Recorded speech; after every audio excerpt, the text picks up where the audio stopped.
The David Creato Jr. murder trial continues with more witnesses taking the stand in Camden County. Today's testimony focused on the thoroughness of the investigation.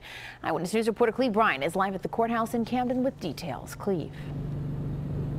Well, did investigators leave every stone unturned, or did they work from assumptions? Today, we learned a lot about what investigators did and did not find. It's a difficult case because there's no clear-cut anatomic cause of death. Dr. Charles Siebert was the second medical examiner to do an autopsy on 3-year-old Brendan Creato in October of 2015. He reached the same conclusion as the first homicide based on the circumstances that the boy was found in a creek near the Cooper River wearing clean socks. Dr. Siebert says there was no facial or neck injuries typical to smothering or strangulation, but drowning could be a possibility because it doesn't always leave traces like water in the lungs. There are drownings, what we call dry drownings, where the glottis spasms and you don't get any water in at all. So it's not a very specific thing. Medical experts can't say for certain how or when Brendan died or who killed him. And a DNA expert testified no known person is linked to the crime scene.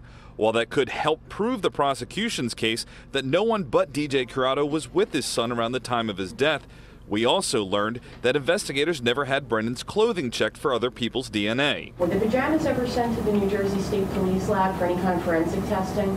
I don't believe they were. Okay. Did you request that?